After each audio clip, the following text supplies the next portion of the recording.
Ladies and gentlemen, good day and welcome to the Q4 FY23 earnings conference call of Ashoka Buildcon Limited, hosted by PhillipCapital India Private Limited.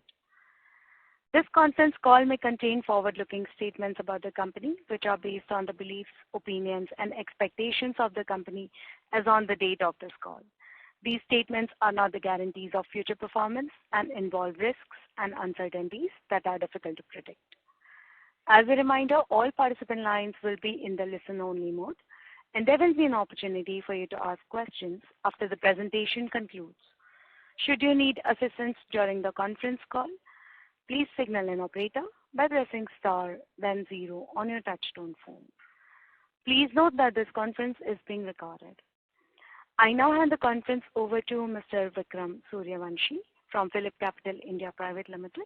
Thank you, and over to you, sir. Good afternoon, Michelle. Thank you. Good afternoon and very warm welcome to everyone. Thank you for being on the call of Ashoka Buildcon Limited. We are happy to have the management with us here today for question and answer session with the investment community. The management is represented by Mr. Satish Parakh, Managing Director, and Mr. Paresh Mehta, Chief Financial Officer. Before we start with the question and answer session, we have some opening remarks from the management. Now I hand over the call to Mr. Satish Parakh for opening comments. Over to you, sir. Thank you, Vikram. Good afternoon, everyone. I would like to extend a warm welcome to everyone on this earnings call for the fourth quarter and full year ended 31st March 2023. I am Mr. Paresh Mehta, our CFO, and SGA, our investor relation partner, along with me on the call.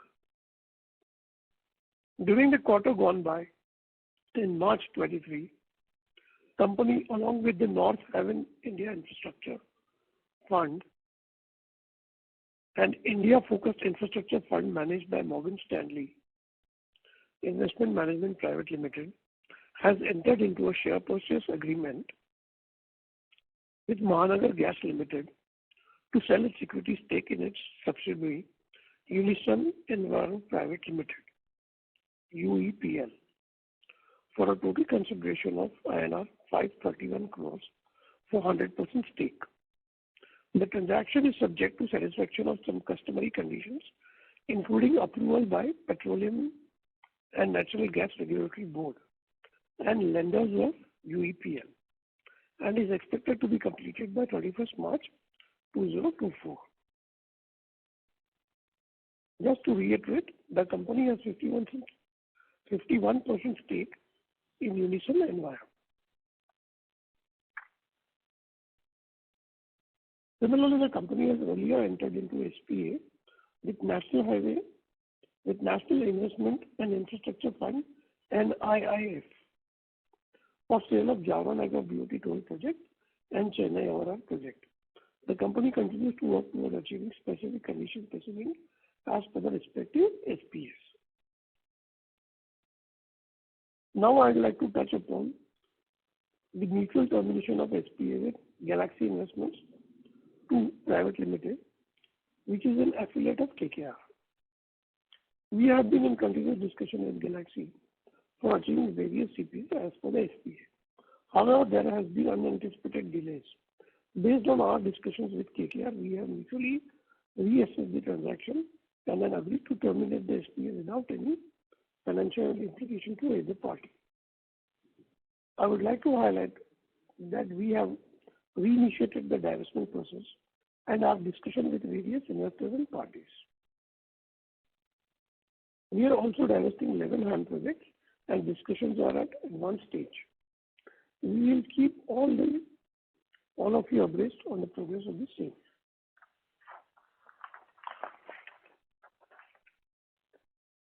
Today on this call, I would like to clarify regarding the debarment of company and subsequent cancellation of EPC project on 7th March 2023. We received communication from MORTH regarding the company's debarment for 45 days on 25th Jan. We have received the LOA of the EPC project worth 2161 crores. Subsequently, the authority has announced the bidding process and has invited a fresh bid for the said project. I would like to highlight that the department expired on 15th April 2023 and company is eligible to participate in all the bids being called by various authorities including NHI. Coming to the order book status, as on 31st March 2023, order book stands at 15,805 crores and as on date it stands at rupees 18,090 crores, including projects awarded after 31st March 2023. In road construction, company has bagged another award from Ministry of Transport and Bridges, Government of Bangladesh, for the project improvement of Bariyat Henko Ramgarh,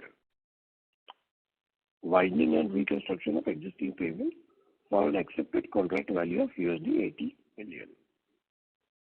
In Power T&D infrastructure development, company received notification of awards in the state of Maharashtra from Maharashtra State Electricity and Distribution Company, MECDCL, and in Bihar from North as well as South Bihar Power Distribution Company Limited for development of distribution of infrastructure for an accepted contract value of INR 2285 crores and 632 crores respectively. In Railways, company received letter of acceptance from Ministry of Railways for an EPC project in connection with Gwalior-Shepurkulam GC project from North Central Railway for accepted contract value of 285 crores. Let me reiterate that the focus remains on build strong EPC business in segments of highway, railways, power, T&D and buildings and hybrid annuity projects of NHI. A balanced order book as on 31st March 2023 is INR 15,805 crores. The breakup of the order book for roads and railway projects comprises of 9,595 crores, which is 61% of the total order book. Among the road project order book, HAM projects are to the tune of 1,728 crores and EPC road projects are worth 6,318 crores and railway is around 1,549 crores. Power T&D and others account for around 3,965 crores, which is approximately 25% of the total order book.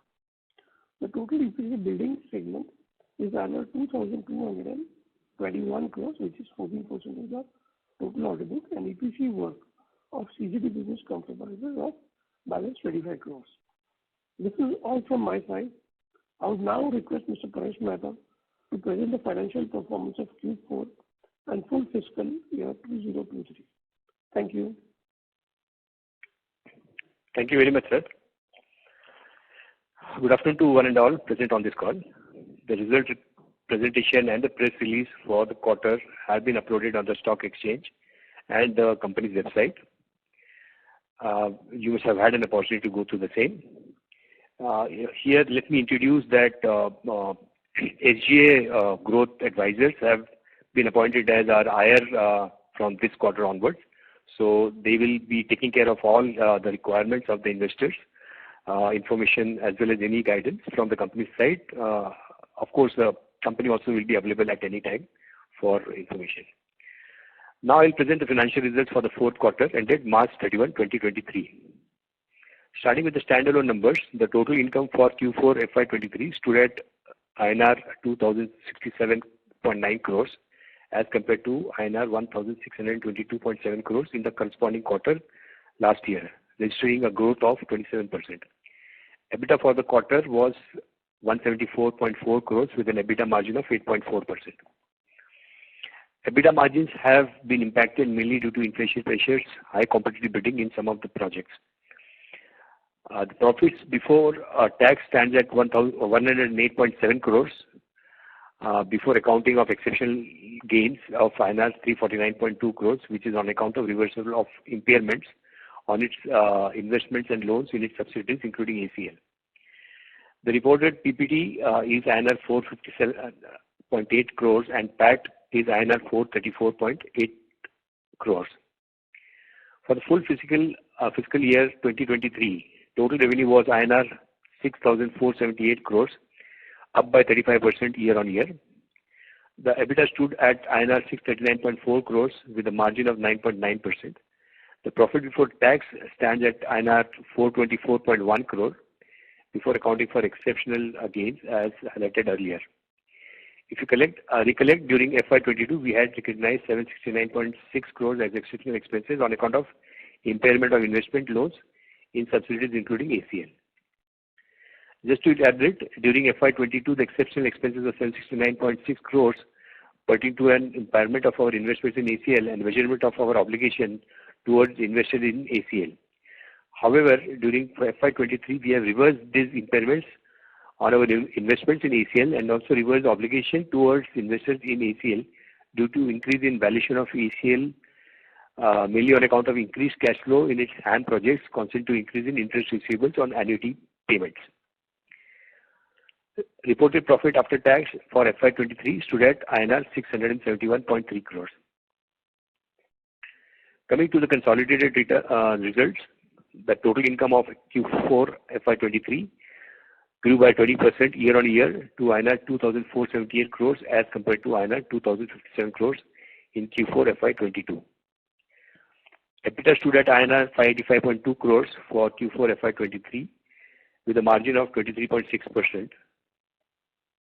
Reported profit after tax is at INR 334.2 crores in Q4 FY23.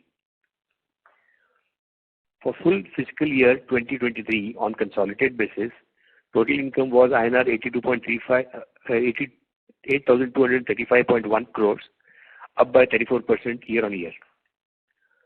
The EBITDA stood at INR 2,103.4 crores and a margin of 25.5%. Reported profit for tax stood at INR 372.9 crores. During Q4 FY23, BOT division recorded a total collection of INR 309.9 crores as against INR 262.6 crores in Q4 FY22 and INR 291.4 crores in Q3 FY23. It may be noted here that the year-on-year growth on the 5 BOT projects, which was where we had signed an SPA with KKR, there the revenues have grown in the last year from 75 crores to 910 crores with a 22% jump in revenue. So the revenue growth has been robust in the past 2 years. Coming to debt, the total consolidated debt as on 31st March 2023 stood at 6,895 crores, of which project debt was 5,819 crores, of which 2,732 crores stand for the 5 BOT projects. NCD stood at INR 200 crores at ACL level. The standalone debt is at INR 876 crores, which comprises of 134 crores of equipment loan and 742 crores of working capital loans. With this, we now open the floor for question and answers. Thank you. Thank you very much, sir. We will now begin the question and answer session. Anyone who wishes to ask a question may press star and 1 on their touchtone telephone. If you wish to remove yourself from the question queue, you may press star and 2. Participants are requested to use handsets while asking a question. Ladies and gentlemen, we will wait for a moment while the question queue assembles.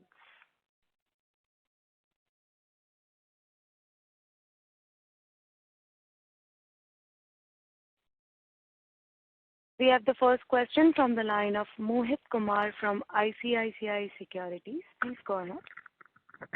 Good afternoon, sir, and thanks for the opportunity. So my first question is, sir, on the deal which fell through. Why there was a delay? Is it due to NHAI and wasn't there any scope for renegotiation with the same buyers? And the related question is, realistically, when do you think the new deal you'll be able to close?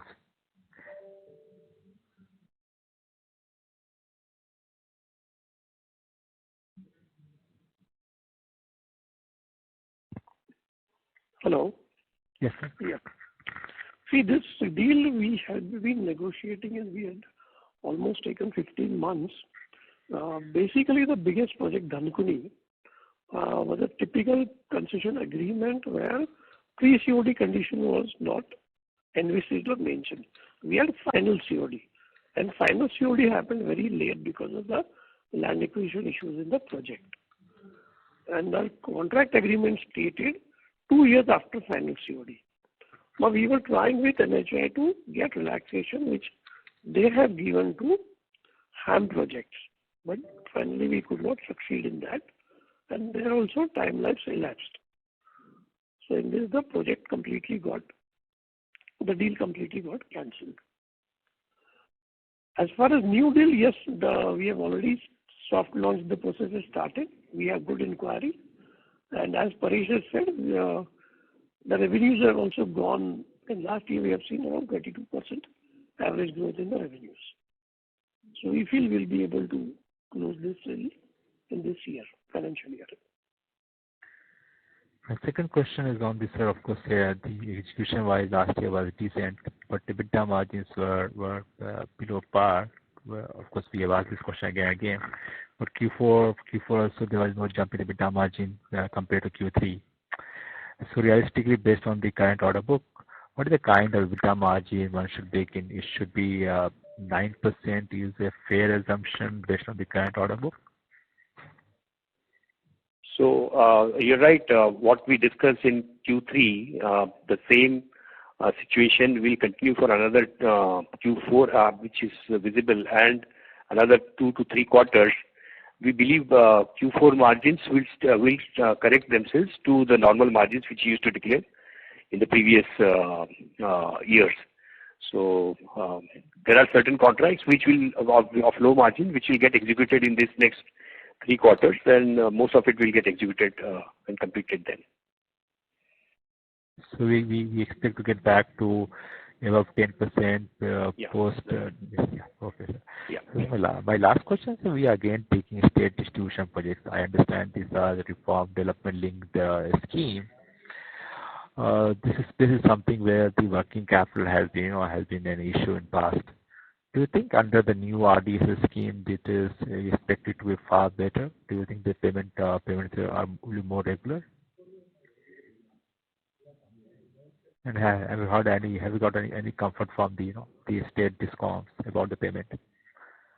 Yeah, earlier the 10% payment used to get locked for final completion, and even after completion of defect liability we used to get. Here we are going to get on part completion, so the payment terms are a little better than what we used to have earlier. What is the kind of working capital you think? 6 months, last time it was 6 to 8 months was the regular, if I remember correctly, yeah. So here the working capital would be in the range of 3.5 months, better than that on an average collection point of view. Though there will be processes of payment on completion, but there will be part payments in between which will take care of the overall kind of a life of the working capital for these projects. Understood, sir. Thank you, best of luck. Thank you. Thank you. The next question is from the line of Vasu Gupta from Green Portfolio Private Limited. Please go ahead.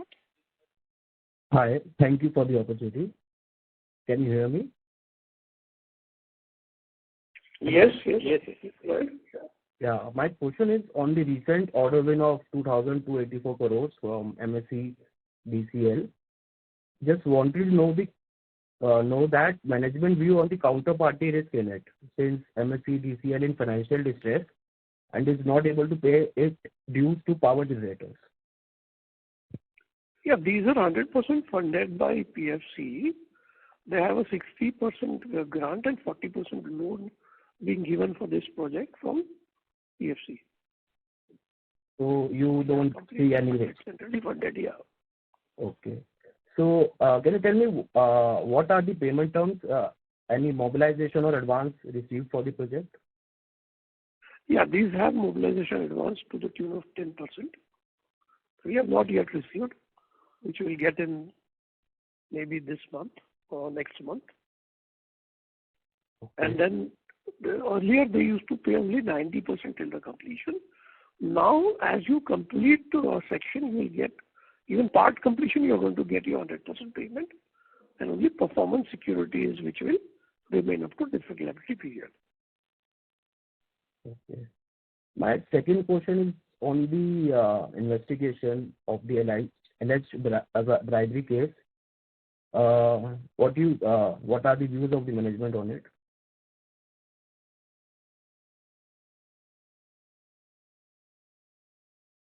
So this is still, we have to yet to receive complete information on this. That's what it was in the last call. So the 45 days department period is over on 15th of April. Now we are able to bid for all the projects. So the effect of it will no more there. Beg your pardon? The negative effect of the department will not be in the future. No, there is no negative impact from the department or anybody. Okay, thank you. That's all. That's from my side. Thank you. The next question is from the line of Nikhil Abhyankar from ICICI Securities. Please go ahead. Thanks for the opportunity, sir. So you said that we are looking to monetize around 11 operational assets that we have. So what is the mode of monetization that we are looking at? Excuse me, 7, we didn't follow. What was that, 7? I said we are looking to monetize our operational assets, almost 11 operational assets we have. HAM projects. Okay, HAM projects. Yeah. So what is the mode of monetization that we are looking at? It will be a sale to a prospective fund. Okay. And so why aren't we looking at something like an InvIT or something? We believe that we would like to exit 100% and not be a invested party, because then you end up holding more than at least 20-25% of the equity, continue to hold it for another 3 years. So we believe that instead of being a sponsor for the InvIT, rather than sell it to a fund who intends to create an InvIT, and accordingly we are negotiating for the pricing. Okay. Okay, sir. And I understand you have mentioned earlier about the margins as well. So should we consider that by FY25 we will be coming back to double-digit margins? Yes, sir. So around 10-11%? Yeah, 10 to 11%, be in the range of that, definitely. Okay. And so what is the kind of order inflow guidance that we have for FY24?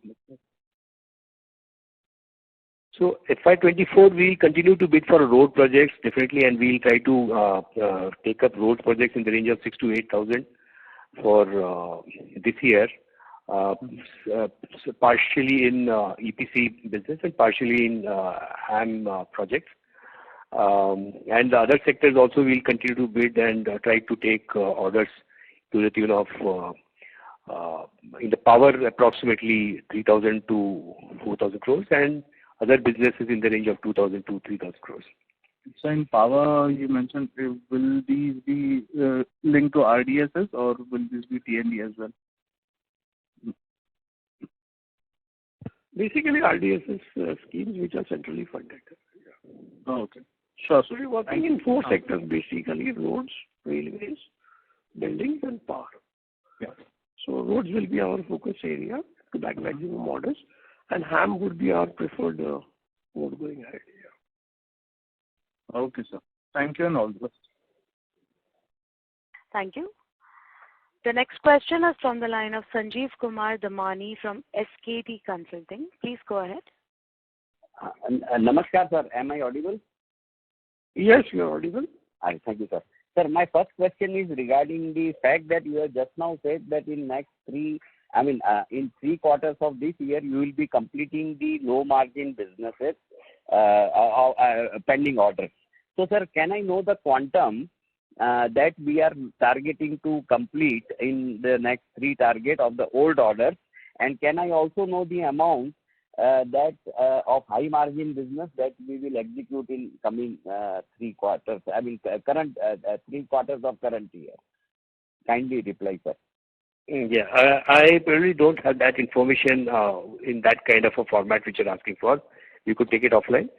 Okay. Sir, second thing is that, our balance sheet is very heavily loaded and there are a lot of subsidiaries.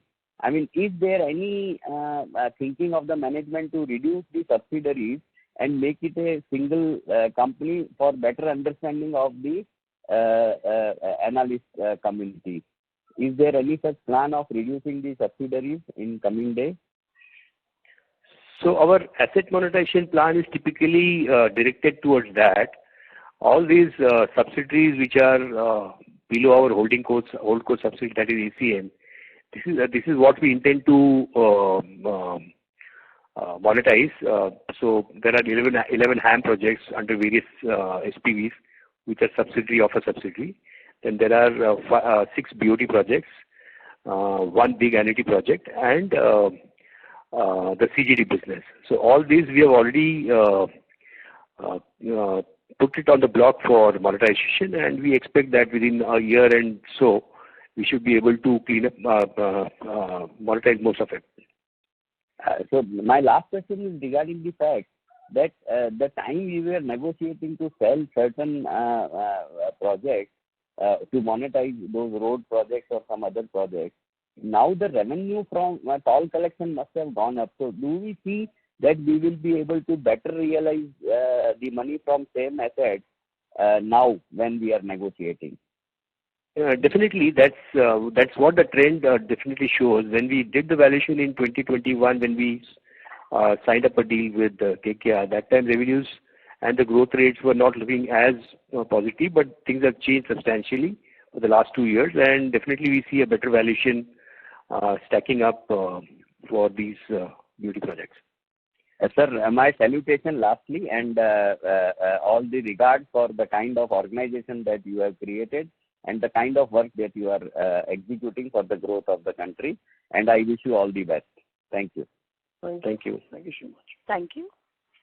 The next question is from the line of Ria from Equitas Investments. Please go ahead. Hello. Thank you for giving me an opportunity. I'm sorry to interrupt. Ma'am, your audio is not clear. Hello. Yeah. Please continue. Thank you for giving me an opportunity. My first question is in regard with the debt levels. So currently we are at around 6,800 odd crores at consolidated level. So what are the plans to reduce this? I understand that majority part of it is because of the projects. So what are the plans in the next coming 2 years? How do we plan to reduce the debt levels? So as it's a follow-on effect of the monetization of assets. Once we have the assets monetized, almost 6,000 crores of our debt will go off the consolidated balance sheet. And also once we recognize or get the equity money into the company, the standalone debt also could be reduced substantially so that the debt levels could be substantially low in the 2 years' time, the next coming 2 years' time. I believe that the monetization would take, if the monetization is completed by the year end, it would take some time to get consummated. So in FY24, it seems difficult to reduce the debt levels. Is it fair to assume? FY24, at least on the HAM projects, the Chennai ORR project and the Jaora-Nayagaon and KKR. So the KKR 5 projects which we had sold to them, they will come on the block too, and there is a good possibility that this could exchange hands. Just to back up, the reason being that most of the process being done at NHI level and at the lenders level were done for the previous deal. Now everything is ready for. We will be in a better position to crunch the timings. And if not FY24, definitely first half of the FY25, we should see most of the assets, the process over for monetization. Okay, I understand. My second question is in regards to the order book. I understand you said that the growth area would be roads and we are focusing on power as well. So I believe post-election, the ordering for roads would see a little slowdown. So for the next year, how do you see, where do you see the demand coming from, and what kind of pipeline do you see pre and post-election? The focus of roads of government pre or post-election would remain same. That is what we understand, because there is a lot of work being done and there is a lot of focus on building good infrastructure. And railways would be another area which will catch up. So these two are going to give major opportunities going ahead. And what would be your guidance for order book for FY24? So we should cross 20,000, next year we should open with at least 20,000 crores plus. So we are having currently 18,000. Right. We do work in this year. Okay. After deleting that, another fresh orders of around 8 to 10,000 we should be able to have. Right. And in terms of working capital, what changes or what activities are we doing to reduce the working capital time? So in the light of the growth in the top execution, definitely working capital also will grow, requirement will grow. So that will, so today's level approximately would continue with the increased turnover of that we have increased from 4,000 to 6,000 in this year, and then we expect to grow another at least 30%, 25 to 30% every year. So I think these levels of debt on the working capital side would be there for some for time. Okay. And what subject to monetization of assets, probably this would go down. Right. But that will be surplus cash. Yeah. What would be your cost of funding, average cost of funding? So this would be in the range of weighted average of around 9.25. 9.25. So going forward, we assume that our interest cost would only increase going forward. Is that the right assumption? So no, so it has already increased. If you see the FY23 right. numbers, which will continue to be remain same because the volume and the interest. So interest rates we expect to stabilize or probably move south. Volumes, if they continue, then I think so these interest rates would, the interest amount would continue to be approximately same or slightly go down. Okay. And we also had an order which I think the government had given it to us, but then we were not qualified, so it was again put to bid for. So right now, why did we have the disqualification in the first place, and what is the current situation there? And do we have any projects from there? You see, we have explained we were debarred for 45 days because of the Patna bribery case. There is an alleged allegation wherein our employees were implicated in that. So this 45 debarment period exactly came in between when this agreement was being entered. But they had to debar us, and it has gone for re-invitation of the bid, which we are eligible to bid now. Okay. So we would be L1 there? That is, let's say fair competition will decide here. Okay. And in current pipeline, could you specify which all major projects are there? So currently NHI is very aggressive in coming up with a lot of expressways and 4 to 6 lane projects. So we have a pipeline of around 72,000 crores. So we have identified around 30,000 crores we'll be bidding in by the end of this quarter. Okay. And in power and railways? Power and railway continues, opportunities are coming in. So railways is throwing around 20,000 crores around. So we'll be participating in various bids of railways. Power is very unpredictable. Like most of the states have bid before March. So maybe this quarter we may not see much power activity, but maybe next quarter onwards. Okay. I think that's it from my side. Thank you so much for a detailed answer. Thank you. Thank you. We have the next question from the line of Anupam Gupta from IIFL Securities. Please go ahead. Sir, a couple of questions from my side. Firstly, what is the equity commitment for FY24 and 25 for the HAM project? So for the HAM projects, which are going to be executed, last 3 or 4 HAM major projects which are pending for to be funded for. For 23-24, the amount would be 113 crores, and for 24-25, it would be 56. So totally 169 crores, which will be required for HAM projects. Okay, understand. So the second question is, of this 15,800 crore of order book, what number would be under execution at this point of time, and what is the balance? So most of the projects are under execution, except for a few projects on the building vertical, which are not taken off due to back-to-back funding by the employers. Otherwise, all projects are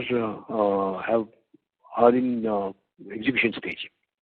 So the building, if you can you quantify what number and which are the projects which are yet to start off? So it is basically Maldives project, which is around 1,100 crores, is yet to start. Otherwise, all other projects are absolutely on. Okay. Okay. And one more question. Now this the KKR deal is not happening. So what happens to the 1,200 crore payout which we have to do to SBI Macquarie? Will that get linked to fresh deal, or do you go ahead paying that still? So the payment of 1,200 crores is linked to monetization of assets. So any asset monetization only will give an opportunity for Macquarie to get its 1,200 crores. So we are both the partners are working towards monetization. Though the KKR deal has fallen off, we are still looking at alternative potential investors, and we believe that as soon as these monetizations happen in this next 12 months, we should be in a position to give them exit. Basically, there is no talk or intention of giving them an exit without monetization done. Okay, understand. And one last question. So the strong 22% toll revenue growth which you have reported, is that does it have some component of double sort of a toll, which, let's say, because of FASTag not being there, or this is the actual number which is there in terms of revenue growth? These are actual numbers here. Okay. But incrementally, so this year obviously you would have got high toll increase because of the inflation. But next year onwards, once the inflation normalizes, it should normalize, right? You don't expect that to continue for the next year as well. FY25, I'm saying. Yeah. So next year expectation for inflation is around between the range of 5 to 7%. So, keeping the growth in the mind, I think so. It may not be 22%, but it will be definitely on the more than 11 to 12%. So for this year, for these 5 projects, what was the toll rate hike, broad number? Approximately for 22-23, it was around 10.5. 10.5. On the toll rate rise. The balance was, yeah. Okay. And just one last question. What is your revenue guidance for this year? So, as we suggested, we would, based on the order book and new orders, we would target for a growth of 25 to 30%. We would try to see that. Okay. Understand. That's all from my side. Thank you. Thank you. Mehta sir. Your guidance would be 20 to 25%. Okay. Thank you, sir. Mehta sir, I would request you to mute your line, please. There is an airy disturbance on your line. Thank you, sir. The next question is from the line of Rikesh Parekh from Rockset Capital LLP. Please go ahead. Yeah. Thanks for the question. Wanted to understand on the diversion front, whether this Chennai ORR and Chaira Naigaon will face the same kind of problem what we faced with the first deal? See, all these projects are at advanced stage of getting approvals.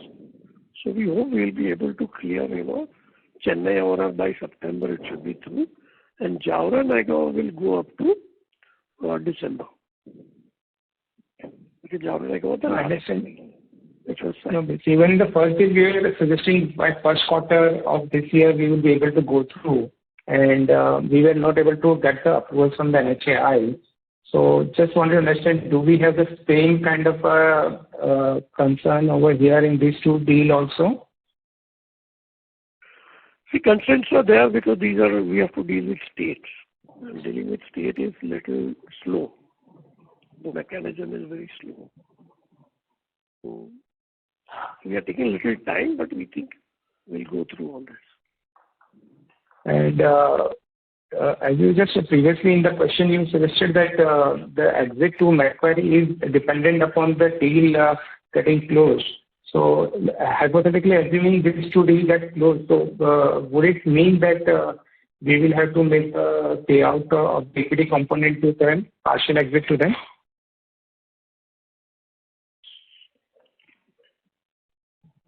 Sorry. So whatever cash comes in, we would like to pay them off. And accordingly, I mean, that's how it will happen. So Chennai ORR and Jaora-Nayagaon give that much cash by December, and we'll pay them off, and it stacks up to 1,200 plus. So then we'll pay them off. Okay. And the last, does the deal changes because there is even delay in the repayment? So there was some concession being given at that time of 1,200 crores coming up to the figure.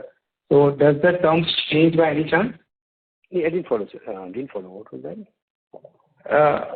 Means that revised IRR means between the Macquarie and the deal at 1,200 crores. So does the same amount stands true, or we have to pay more with the since there's a lapse of time? So the understanding was that they would get so if we get a carry on the monetization of assets, we will pass part of it to them. So they will get some kind of an additional amount based on whatever we typically could be in the range of 8% around. Okay. Thanks. That's it from my side. Thank you. The next question is from the line of Anant Mundra from My Temple Capital Advisors LLP. Please go ahead. Yeah, good afternoon, sir. Thank you for the opportunity. So my question is around the exit that we are obligated to give towards to SBI Macquarie. So initially, before we had closed the deal, I think the amount was more than 1,500 crores, the deal with KKR. Then it was renegotiated to 1,200 crores. Now that the deal is off, I just want to be sure that the number still remains 1,200 crores, right? There's no scope for renegotiation here. Is that assumption correct? No. So as I said, explained just now, it will be 1,200 crores plus any carry. The understanding then also was that 1,200 crores plus any carry which we get from a monetization would be passed to them based on their 1,200 crores investment. So that kind of understanding has been reached at, say, approximately 8%, which will be paid to them based on what we get from the monetization process. So from the monetization of only the BOT assets, whatever carry we get, or any kind of monetization? BOT or HAM. It's finally, yeah, it's ACL bucket. Okay, so there's an 8% basically carrying cost on whatever is there on the balance sheet. In the range of the, yeah. Okay. And so my next question is with respect to the NHAI premium and NHAI deferred payment liability on the 5 BOT assets. Can I have that figure, please? Didn't follow. What was that? NHAI? On the NHAI premium on the liability side, there's an NHAI premium and an NHAI deferred payment liability on the 5 BOT assets. When we see their balance sheet, how much would that figure be at the end of March 23 for these 5 projects? So there are only two major projects where deferment premium has happened. One is the Dhankuni project and Buildcon project.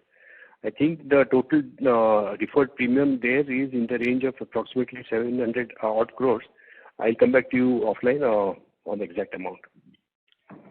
Okay. And so because there has been a very good jump up in toll revenues in March 23 for these 5 assets, do we expect to continue providing funding support to these 5 BOT projects? or now all of them will be self-sufficient? No, except for Sambalpur, all others are self-sufficient. Sambalpur will still need support, though they have got they already have a what do you call IE's recommendation for increase in concession period by 6 years, which will take care of the project's IRRs. But in the short term, they will require cash still. Other projects could be self-sufficient. All right.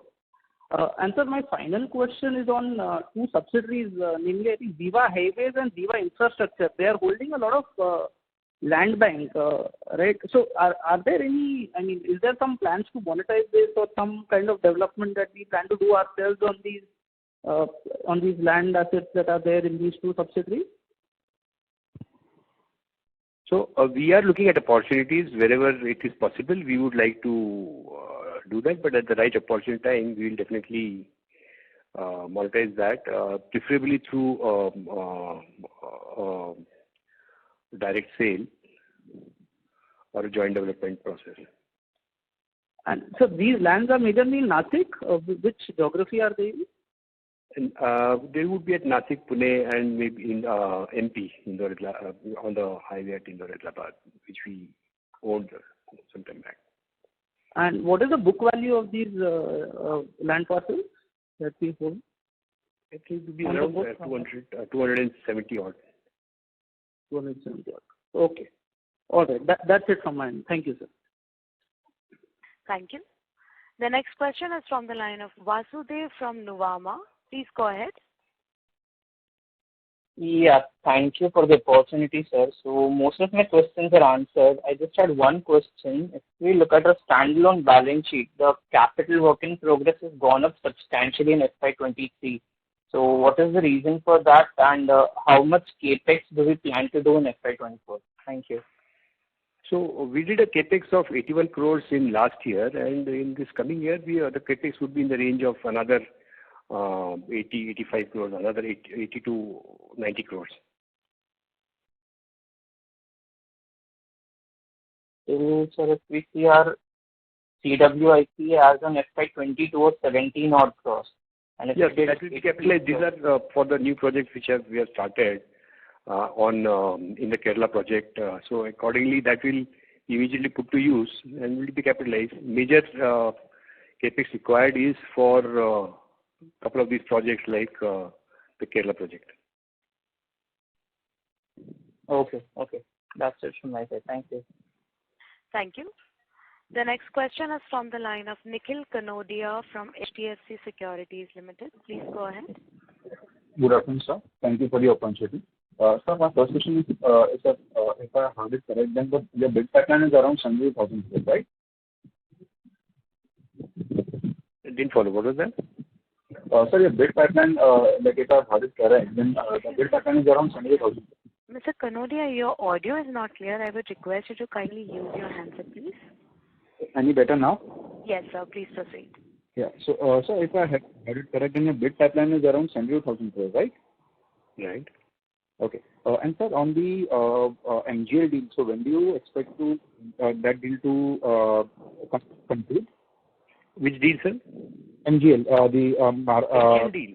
Yeah, by between October, November, we should be able to. Okay. And so with all these three deals expected to be completed in this year, what is the kind of cash that we are expecting in this year? And like the balance payment of the cash, so like what would be the breakup? So, say approximately 450 crores in Chennai project, around net 300 crores in Charunnaga project, and around 60 crores in the MGL deal. So that's the immediate cash which will come in. Then there are HAM projects. FY24, right? FY23-24, yeah. Okay. And sir, like any spillover in the next financial year, like what sort of amount are we expecting in the next financial year from this deal?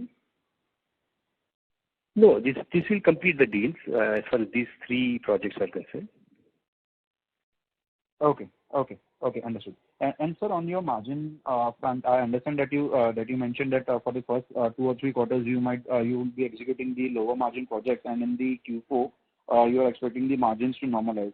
So on an annual basis, what sort of like if you were to give any guidance on a blended level, so what sort of number could we assume? I think it will be in the range of between the range of 8.75 to 9.25. 8.75 to 9.25, right? Yeah. Okay, sir. Those were my questions. Thank you and all the best, sir. Thank you. Thank you. The next question is from the line of Vaibhav Shah from GM Financial Limited. Please go ahead. Yeah, thank you, sir, for the opportunity. Sir, have you removed any building order in this quarter? So last quarter, our backlog was around 3,000 crores, and this quarter it is around 2,200 crores. Yeah, Grand Port Trust Hospital is what we have removed from the order book. So Zodiac Hospital? Grand Port Hospital in Mumbai. Okay. That order was not starting only, so that has been deleted by mutual understanding with the owners. And value would be somewhere around 600 crores? 600, right, exactly. Okay. Secondly, what would be the current debt in the 5 BOT assets that were supposed to be sold to KKR? Yeah, 1 second. This is over 2,700 crores. And what would be the loss funding that would be expected in Sambalpur asset for FY24? Around 60 to 70 crores. And what was the same number for FY23? Almost slightly lower, but almost similar number. Oh, thank you, sir. Thank you. We have the next question from the line of Saif Saurabh Gujjar from ICICI Prudential AMC. Please go ahead. Good afternoon, sir. Thanks for the opportunity. I have a couple of questions. I'm sorry to interrupt. Sir, your volume is too low. Can you please increase it a little bit? Is that better? Hello? Okay, sir. Proceed. Yeah. So my first question is on the Bangladesh order. This $80 million project. So who is funding that? What type of pass-through agreements do we have here? When will the execution is expected to start, and whether we have all approvals at place for this? Yeah, here all approvals are in place. Work has already started, and this is completely Exim Bank funded project. Okay, and what type of pass-through we have here? Any in terms of some cost escalations or something, or it is a fixed cost agreement? This is a fixed price contract. Okay, and we are not hedged for FX or something, right? So it is a fixed cost. This USD $80 million is fixed. Yes. Only advantage what we got is appreciation in the dollars. And my second question is on the other overseas projects. So any further update on those? Anything which we can expect to start? Any movement seen over there? Guyana has already started now. We almost completed 6% of the work. And now there's a monsoon there. So post-monsoon, maybe after 2 months, that will pick up and move fast. Maldives is yet to start. So we're still hoping for clearance from Exim Bank, because this was a biased credit project, a different nature of project. This requires approval from Exim Bank, particularly from insurance point of view. So this we are expecting maybe next quarter we should get. Okay. And my third question would be on the structure. So how is the debt structure within the total borrowing? So is it fixed, it is floating whether it is linked to repo or bank rate? How is the funding? I'm sorry, sir, your audio is too low. Can you please use your handset? Is it better? Hello? Yes, sir. Yes, sir. Please bring your mic or handset closer to your mouth and speak, please. Yeah, sure. So the question is regarding the debt structure. How is it? It is fixed, floating, whether it is linked to repo rate or bank rate. How is it? So in the working capital side, almost everything is for floating with certain debt linked to what do you call bank rates, repo rate. And on the toll projects or the HAM projects, a few projects are linked to repo rate, and otherwise most are linked to MCLRs, 3 months or 6 months MCLRs. Okay, thanks. That's it. Thank you. We have the next question from the line of Prem Khurana from Anand Rathi Shares. Please go ahead. Thank you for taking my question, sir. So my question was... I'm sorry, sir, your volume is too low again. Can you please increase the volume, or you can use your handset? Hello, is it better? Yes, sir. Please continue. Yeah, sure. So, sir, my question was with respect to the KKR transaction which fell through. So, just want to understand, I think in your comments you said the deal did not go through because you couldn't have approval from NHA because there was some issue with the concession agreement for Dankuni in terms of COD and PCOD issue. Given the fact that we're planning to kind of recommence our efforts for these assets, and again, I'm assuming in Dankuni, since it's a large project, it will still be a part of the transaction. So do we have that comfort now? Have you been kind of made to believe by the NHA that this time around you will get to have it and the concession would be changed accordingly to kind of go ahead with the transaction? So this time what happens, 2 years get completed on August 2023. Okay. So anyway, post August this issue doesn't remain. Sure. Yeah. So we are very sure that we'll be able to close this getting NOCs in time. So, but I mean, if that is the case, KKR could have stayed back for another few months, right? They waited for this transaction for all this while, and you cancel it in the month of May, and August is, by when you would be able to have it even without change in the concession. So we couldn't convince them to stay back for another 2-3 months? I think so it is more also related to their fund life. Okay. That's what we gather. So their also fund life was ending in August. That's what I understand. So that would be too close. My permissions would have started by August and we would have got it by, say, September end, October. Oh, okay, sure. In the new set of deals, we will be able to pull it through once our negotiations is over, and the NOCs will fall in line along with the August dates. Sure, sir. Second question was, so when I look at the balance sheet, it seems that if SBI Macquarie payout, which was around 1,200, this has gone to 1,272 now. Am I right in my reading? Correct. As I explained just now, 8% carry which we have calculated from 1st July 22. Okay. Sure. And so just, if you could help us with the revenue breakup for the quarter, please, in terms of segments, road EPC and road hybrid and the verticals. You want it for the quarter? Yes, a quarter. So on the EPC roads, it was 1,410 crores, 1,410 crores. Okay. On the power front, it was 222 crores. Sure. On the railway front, 163 crores. Okay. And balance approximately, including all smart infra building, all put together, around 190 crores. Just how much would be CGD and how much would be sale of... CGD would be small, around say 8 crores. Pardon, what do you say? No, CGD would be 8 crores, right? We also tend to have this sale of RMCs. How much would that be? Sale of RMC would be 56 crores. Okay. This is over and above this is above what I said, 190 crores. Okay. So sale RMC is over and above 190 crores. So 56 is on RMC. Sure. And 8 is a part. CGD is a part of that 190, right? Yep.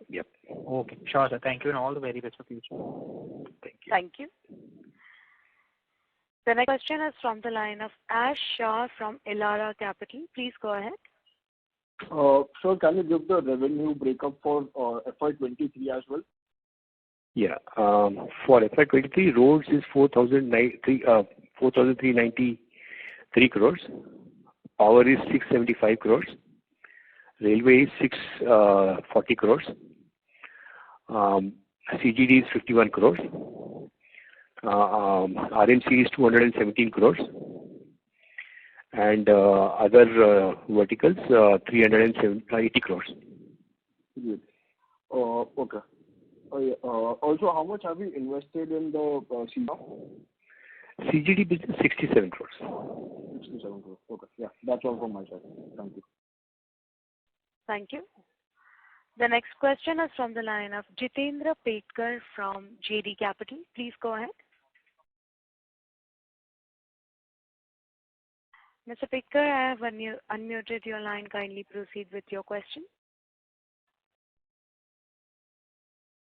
As the current participant is not answering, we move on to the next question, which is from the line of Bharani Vijay Kumar from Spark Capital. Please go ahead. Good evening, sir. Can you refresh a bit on the Chennai ORR and Jaora-Nayagaon project total value for us and how we get to say 450 and 300 for Jaora-Nayagaon? So on the Chennai ORR, the total value which we'll get is approximately 600, of which 450, which the 650 crores includes debt given by ABL to the SPV, the shareholders loan. So Ashoka Buildcon will get 450 crores out of that monetization. And in the Jaora-Nayagaon project, Ashoka Buildcon will get approximately 500 odd crores, of which 180 crores is already drawn by Ashoka Buildcon from the SPV in the past. So net receipt would be around 300 crores. Okay. And the Mahanagar deal, it will be a simple 51% on the total deal value. Yeah, 531. So 51% of 531. And coming to the Dankuni project's COD, which is the reason why the deal kind of got cancelled. So just can you let me understand how this project, because it's been operational for quite some time. So how is this PCOD and COD been delayed for so long? We had pre-COD long back, around 8 years back. But COD was delayed because some of the underpasses could not be carried out because of land acquisition issues. And this particular project, pre-COD, provision is not there. So commercial operation actually started from day one. This was a 4 to 6 lane project. Correct. Yeah. So that's the thing. We could get COD only on completion of all the underpasses they finally could give us. And technically, since only COD condition was there, 2 years from COD is the timeline which they have to adhere to, for which we tried for relaxation through various forums, but we could not achieve that. Sorry, if I understand right, the project has been collecting toll and been operational for 8 years, but we have not been able to get COD, final COD, because of land acquisition issues or these underpasses. Correct.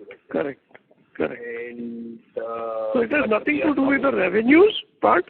Revenues we were getting full from day one. We got our revisions of toll in time. But a technical issue of getting project completion was delayed. That will now be obtained in August of 2023. The COD we already got, and 2 years will be complete by August 23. So in August 21 we got the final COD. So 2 years from that date is August 23, after which they can permit us to sell our shares. Right, but isn't it 1 year now, the new norm for BOT projects? New norms for 1 year, those were for model concession agreement.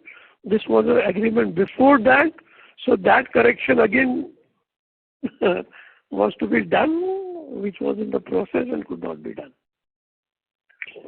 Okay, sir. Thank you so much, all the best. Thank you. The next question is from the line of Akhilesh B, an individual investor. Please go ahead. Hi, good afternoon. Am I audible?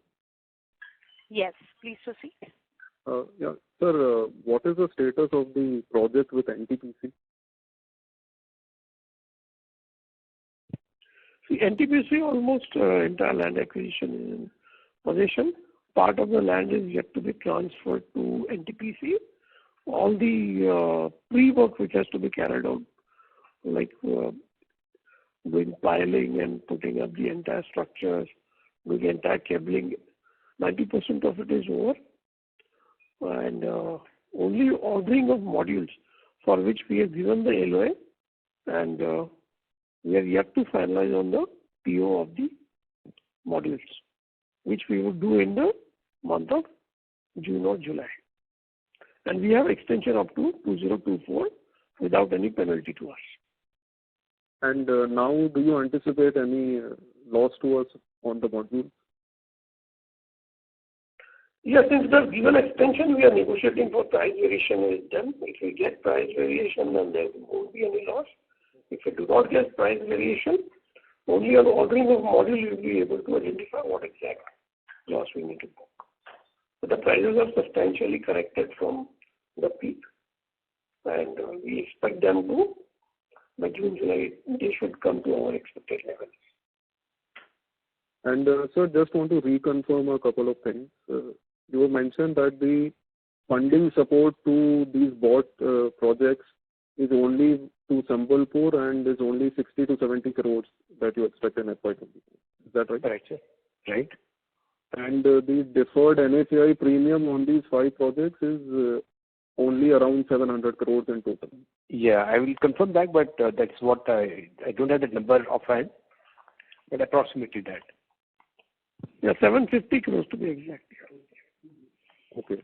And you suggested that you are expecting a better valuation this time around for these bought assets compared to what we signed in 21. Is that right?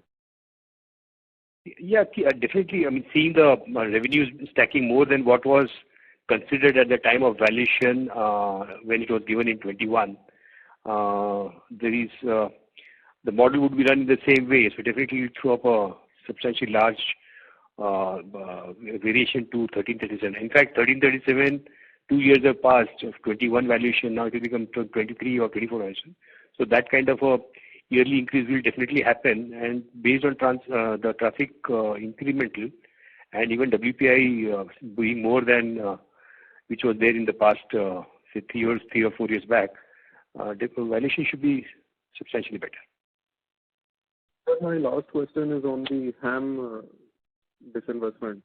So do you expect to close something by the end of Q1 or will it take much longer? So we expect to sign a SPA. We are working on the SPA with the potential investors, trying to close it and try to do it as early as possible, giving a time frame of around 8 weeks time maximum, and then work on the projects which are already PCOD done and 6 months are over, where the permission is available, is possible, it can be given by NHAI. So some of that will definitely. Pardon?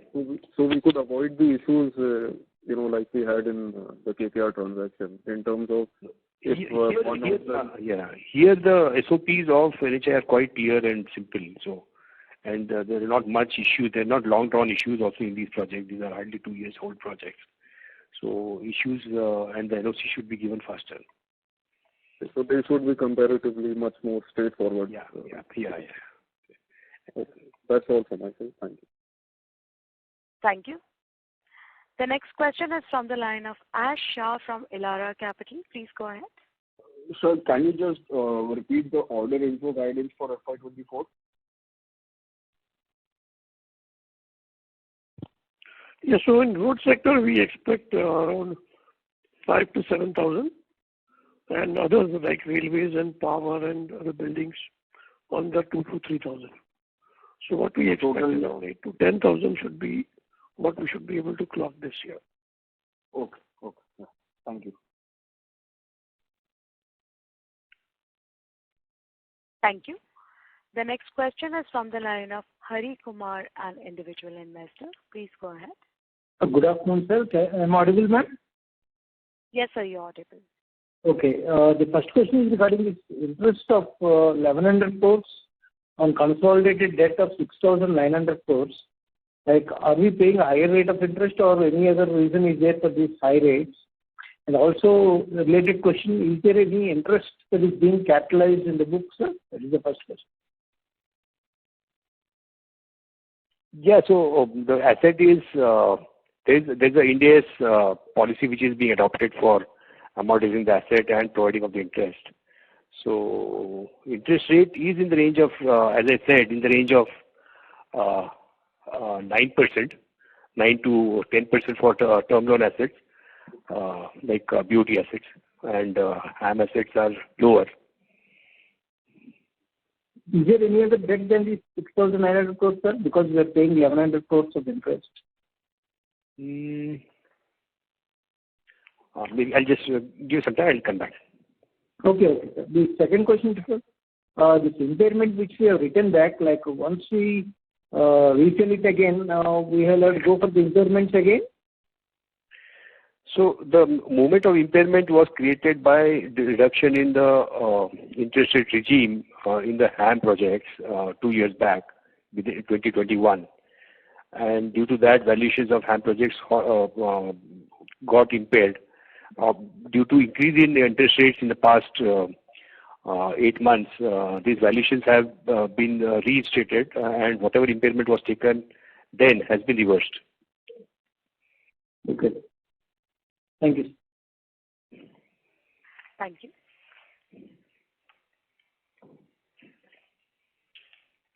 Ladies and gentlemen, that was the last question for today. I would now like to hand the conference over to the management for closing comments. Over to you, sir. We thank all the investors who have joined for the investor call. I know the couple of queries which would be replied. We are free to answer them once on an offline basis. The details of contacts are given in our presentations. So we are free, we are available to give any replies. And thanks again for joining the call. Thank you, everyone. Thank you very much, sir. On behalf of PhillipCapital India Private Limited, that concludes this conference call. Thank you for joining us, and you may now disconnect your lines. Thank you.